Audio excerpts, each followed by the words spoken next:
Chapter 1168, Familiar Faces. Shadow Slave. There was a furious battle. Saints and Titans clashed, making the ground shake and the sky shatter. A boundless horde of nightmare creatures flowed like a sea of darkness, assaulting the formation of human soldiers. A massive tortoise echo towered above the battlefield, with a stone fort standing on its impregnable shell. Mordred fought in the battle. Limited to the power level of an awakened, he drowned in the tide of abominations, slaying one after another as he protected the lives of his fellow warriors. Thanks to his swift sword, none of the members of his cohort fell. They were victorious. After the battle, awash in the blood of nightmare creatures, his companions looked at him with triumphant glee. Warren. Gods. I almost lost my arm. If it wasn't for you. We showed them, didn't we? I thought I would die there, for a moment. Mordred looked at them and shook his head. Get a grip and act with decorum worthy of the warriors of valor. Especially you, Vero. Lady Morgan and Saint Maddock are with us. Of course, we won. He returned to the temporary camp with the rest of the Valor awakened, washed the grime of the battle off himself, and attended to his duties. There was a lot to be done. At some point, Mordred found himself ascending the carapace of the Tortoise Echo to deliver an important message to his commanders. A beautiful young woman with black hair and vermilion eyes appeared to guide him through the wards. He stood a little straighter at the sight of her. It was Morgan, of course. His sister. His uncle was also there, as domineering and dangerous as he remembered. Is there news, Squire Warren? Mordred pretended to be starstruck by the fact that Morgan knew his name as he imagined slowly dismembering and killing her. That was a nice thought. He bowed, and then said with deep respect in his voice, "We received word from Nightstad, my lady." His cohort had survived the second night and secured a fortified position. Their report indicates that the divination seems to have been correct. His sister sighed and asked, "Finally, some good news. What about the rest of the scouts?" Mordred pretended to be grief-stricken by the deaths of fellow warriors of valor as he hoped that their deaths were slow, gruesome, and excruciating. Lost or forced to enter the Seeds, my lady. However, now that we have secured several entry points, the next cohorts we send will survive, honoring their sacrifice. His uncle finally spoke. The most important thing right now is to reinforce Stad. His mission might very well decide the outcome of this phase of the conflict. Warren. Tell your men to prepare. Once we return to the siege capital, I will personally transport you to the desert. You must succeed at any cost. If my niece does not object, of course. Mordred held back the urge to smile. His sister smiled. Why did she look so much like him? It was a little unnerving. Why would I? Squire Warren has a sharp blade, and his comrades are the same. They will bring clan valor glory. Oh. Well said. Holding back a bright smile, Mordred put an expression of zealous devotion on his stolen face and a pinch of exhilaration into his stolen voice. You honor me, Lady Morgan. Sir Maddock. We won't let you down. Beaming with pride, he struggled against the desire to rip them apart and turned around. Ah. Sister, uncle. Let's meet again soon. A few days passed. Mordred continued to play the role of Squire Warren faithfully. He had communicated with Syshen through the mirrors, but other than that, his time was spent pretending to be a loyal warrior of valor both in Antarctica and Bastion. That was another hardship of taking an awakened body. He was not free from being pulled into the dream realm every time he slept. Mordred could sever the tether that connected Warren to the Great Citadel, but doing so would reveal his true identity, of course. Well. Spending time in his family castle was interesting, too. Even if being within his father's domain was dangerous. He was forced to be exceedingly careful. The other disadvantage of wearing an awakened body was that it made him vulnerable. Not only was Mordred's own power as a master restrained, but the meager powers Warren possessed were not nearly enough to protect him. Wearing the body of a master, or even a saint, would have been much safer. However, that was exactly what his family was expecting, so settling for a powerless awakened was a form of camouflage in and of itself. Mordred would have even worn a mundane person, but such a vessel was not in line with his goals. Really, having any kind of body is enough. He reluctantly remembered the long years he had spent as a disembodied reflection while walking to a particular APC. This time, Mordred was playing the role of a messenger. He knocked politely on the hatch of the vehicle and cleared his throat, then said solemnly, "Lady Song of the Fallen, ascended Sunless. Lady Morgan is inviting you to join her in the head vehicle at your convenience." A couple of familiar faces emerged from the APC. Sunless had changed a bit. His sullen disposition seemed to have turned more reserved, but at the same time much darker. Mordred had to hold himself back from smiling. That guy. Even though Mordred had tried to kill him on several occasions, the devious little waif somehow managed to survive. Sunless had even ruined his painstakingly prepared and arduously realized plans in the nightmare. Nevertheless, Mordred was strangely fond of the prickly shadow. Sunless was such an interesting fellow. And a divine aspect holder, no less. Although Mordred really wanted to rip the young man apart because of what had happened in the Ivory City, he also felt reluctant to. Sunless was a bystander in the crimes of the domains, after all. The second person, though. Mordred's eyes grew slightly cold when he saw the beautiful oracle. That one. Song of the Fallen stood on the side of valor, but more than that, she was problematic. If Mordred had known what a nuisance she would become when first sensing her presence in the Night Temple, he would have made more of an effort to eliminate the oracle a few months later, when she returned to the Citadel with Sunless. But now, he had to be wary of her potent divination powers. The painful ritual he had performed in Nether's tower was supposed to shield him from Cash's gaze, among other things, but one never knew what a wielder of a sacred aspect was capable of. Sunless threw a dark look at Mordred and shook his head. It seemed that he was still not fond of the servants of the great clans. Despite spending time in the company of a seneschal. Good for you, Sunless. Stay that way. Mordred put on a neutral expression and kept a respectful silence while he escorted the two to the head vehicle of the column. After the guards let them inside, his task was over. He did catch a glimpse of Changing Star through the opened hatch, though. The last daughter of the Immortal Flame clan was beautiful, cold, and enigmatic. Even after observing her through the mirrors, Mordred did not know what to make of her. He would have believed that she was just what people thought her to be, a picture of a noble awakened warrior, a valiant hero fully committed to defending the waking world from the terrors of the nightmare spell, if not for the fact that the supposed hero was, in fact, a dream spawn. And dream spawns were never what they seemed. Since Changing Star had been adopted by his family, she was going to have to die, as well. However, Mordred did not hate her. He was also certain that the old man had plans for the last descendant of Immortal Flame. So, that could be of use to him in the future, as well. Chapter 1169, Battlefield of the Gods. Mordred was still getting used to the fact that it never got dark in Antarctica. Because of that, the concept of time here was vague and abstract. The landscape itself was not like anything else he had seen in the waking world, and with countless nightmare creatures flooding the continent, it was easy to imagine that they were actually in the dream realm. A whole continent of people, pulled into hell. No. It's much too early for that. The sky was strange, the land was strange, and the beings populating that land were strange. And yet, wasn't he the strangest one? Isn't it nice, to be with family? His uncle's wide back was right in front of him. Saint Madoc was walking across the desolate plain, not at all concerned by the hordes of nightmare creatures moving in the distance.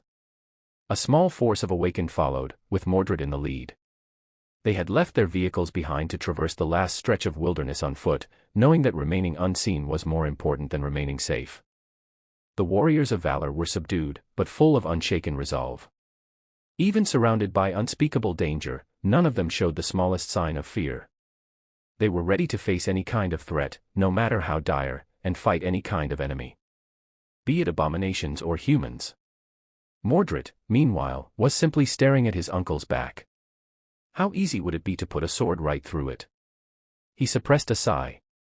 Sadly, not easy at all.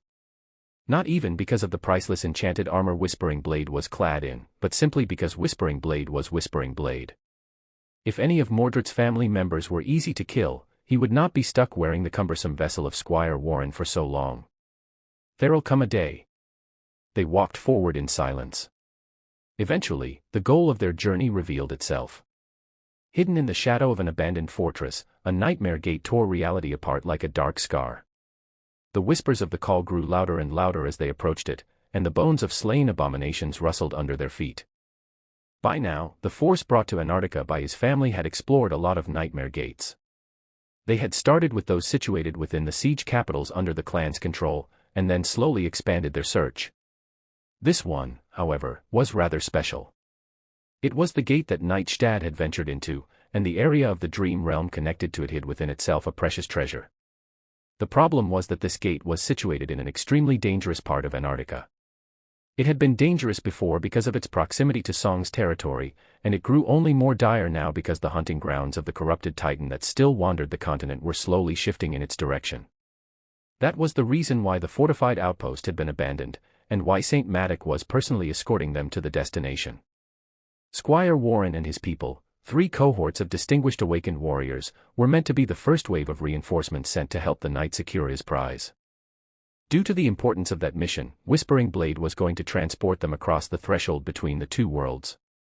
Of course, Mordred had long taken the place of Squire Warren, so his uncle studied the eerie rift of the gate in silence, seemingly unaffected by the maddening pull of the call, and then turned around. "Are you ready, Squire?" The first one to follow the saint into the dream realm would be in the greatest danger. Mordred pretended to be stalwart and resolute as he nodded. "Always, my lord." The words tasted revolting on his tongue. Matic nodded with approval and offered him his hand. The world grew bleak. Then, it disappeared. For a moment, Mordred found himself in a vast, lightless space between dream and reality. And then, blinding light flooded his vision. Unbearable heat assaulted his skin. The smell of scorching sand flooded his nose. Slowly, Mordred regained his vision. He felt deeply uncomfortable, because there were very few reflective surfaces in the surrounding area, limited to only his own sight. He felt nearly blind. Around him was a vast desert. A blinding disk of an incandescent sun was bathing the tall dunes in a flood of immolating heat. The sands of the desert were flawlessly white, and the azure sky above him was deep and boundless like an ancient ocean, with not a single cloud blemishing its silken expanse. Somewhere in the distance, inky black ruins rose from beneath the sand, scattered across the desert like the bones of a half-buried giant. Hungry horrors hid in the stark shadows of protruding structures. Mordred frowned, then shifted slightly, hearing sand rustle behind him. A grotesque creature that seemed to be made of countless claws was already lunging at him. A split second later, however, it was suddenly dismantled, falling apart in the air. It was as if a maelstrom of invisible blades had sliced it apart. Black blood boiled as it touched the white sand. Saint Matic calmly looked at the remains of the nightmare creature and turned to Mordred. "Stay on guard." Soon, he disappeared. Mordred was left alone. With a sigh, he summoned a special memory to prevent himself from being cooked alive inside the armor and waited with a sword in his hand. By the time Saint Matic returned, bringing 2 more awakened with him, there was another dead creature laying on the sand. It took almost an hour to transport all of them to the dream realm. Nevertheless, being guided by a saint was a great boon. They did not have to search for each other in the deadly desert, facing its dangers alone. Who knew how many would have survived if not for Saint Matic? Finally, the last warrior of valor appeared under the ruthless sun of the desert. Whispering Blade turned to Warren and sighed. "This is where I leave you, Squire. You will have to rendezvous with Nightstad on your own." Mordred pretended to be hesitant. "Saint Matic, my lord. Wouldn't it be more prudent for you to join us?" His uncle shook his head. "I am too easily tracked in this cursed land. Coming with you would only increase the chances of the Queen of Worms learning about Stad's mission. Don't worry. If you perform your duty well, I'll join you soon." By then, it would be too late for Song to intervene. Mordred bowed, deciding that he was in a great mood. A few minutes later, Saint Matic was gone. The awakened were left alone in the unholy desert. He looked at his companions and gave them a reassuring smile. "Hold fast, men. We need to proceed to the first marker without delay. If we fail to reach it before nightfall, may gods have mercy on our souls." Of course, the gods were long dead. Some might have died on this exact battlefield, in fact, so there was no mercy to be found in either of the 2 worlds. Chapter 1170, Day and Night. During the day, the desert was like hell. The small, ruthless sun bathed the pristine white world in suffocating heat, making the awakened feel as if their bodies and minds were slowly being dissolved into the blinding white radiance. Mundane humans would not have lasted even a single day in this scorching inferno, but even the experienced awakened warriors were struggling to persevere. If not for the fact that they had come prepared. The soldiers of valor shivered despite the unbearable heat when imagining how agonizing such a journey would have been. The government soldiers pulled into this hell by the call never stood a chance. After all, the probability of them possessing memories to mitigate the heat and create unlimited reserves of water was slim, not to mention other dangers.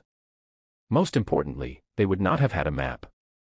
The rough map created by the scouts of the Great Clan was, without a doubt, the most vital distinction between Warren's squad and those poor fools. Because, while the desert was like hell during the day, it was infinitely more harrowing during the night. The heat retreated, replaced by murderous cold. And the dead soldiers of the ancient armies that had once clashed in this land rose from the sand to continue their eternal battle.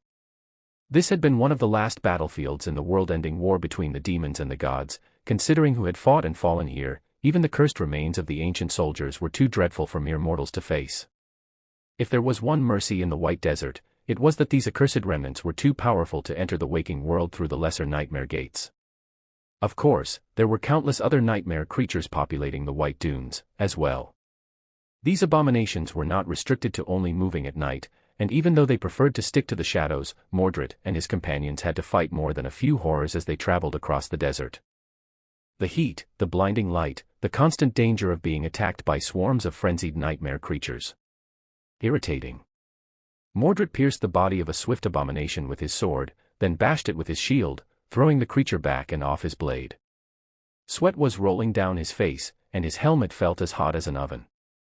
Even the charm he was using to keep himself cool seemed to be struggling, despite the fact that it was hungrily devouring more and more essence. By his side, someone swayed and fell to their knees. Mordred moved, shielding the awakened warrior from a lunging nightmare creature.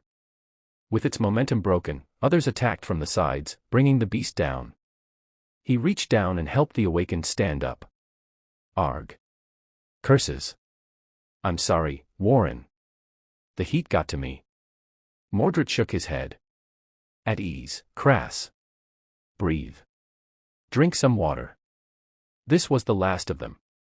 The other warriors had already finished off the remains of the swarm. All of them seemed tired, their eyes grim. Warren, can we rest? Vero's usually carefree voice sounded strained and muddled. Mordred smiled behind the visor of his helmet. There's no time. We'll all be dead if we don't reach the destination before sunfall. Ah, don't look so discouraged, Agath. Today is the last day. We are almost there. Indeed, they had almost reached the rendezvous point with the forces of Nightstad. They traveled from one shelter to another following the map that the Ascended had created, hiding in them during the night and enduring the merciless desert during the day. But now, they were drawing close to the end of this journey. Mordred shook the blood off his sword and hung his shield on his back using a leather strap. Come on, men. We have already been held back by these vermin long enough. Quicken your steps. The veteran elites followed him without hesitation. The sun was already falling behind the horizon when they approached one of the ruins that protruded from beneath the sand like a black obelisk. The ancient structure was broken and tilted to one side, its purpose and original shape long erased by the passage of time. It was casting a long shadow, which hid within itself a refreshing coolness. A lone light ignited in the depths of the shadow and blinked a few times, relaying a coded message. Mordred summoned a luminous memory and covered it with his palm, answering. After that, they proceed toward the ruin. A tall figure was standing near the collapsed wall, clad in heavy armor of black steel. Even surrounded by the scorching heat of the hellish desert, the man seemed intrepid and composed. His weathered face was calm and cold. Nightstad was as fearsome as his reputation. There was a heavy halberd resting on his shoulder, and a pile of horribly disfigured abomination corpses strewn across the blood-soaked sand around him. Mordred bowed, pretending to be tired. Sir Stad. It is good to see you. The Knight of Valor studied them for a few moments, and then nodded. It is good to see you too, Warren. Come. The night is approaching. He led them deeper into the ruin, where a fissure in the obsidian stones opened a path to the interior of the ancient structure.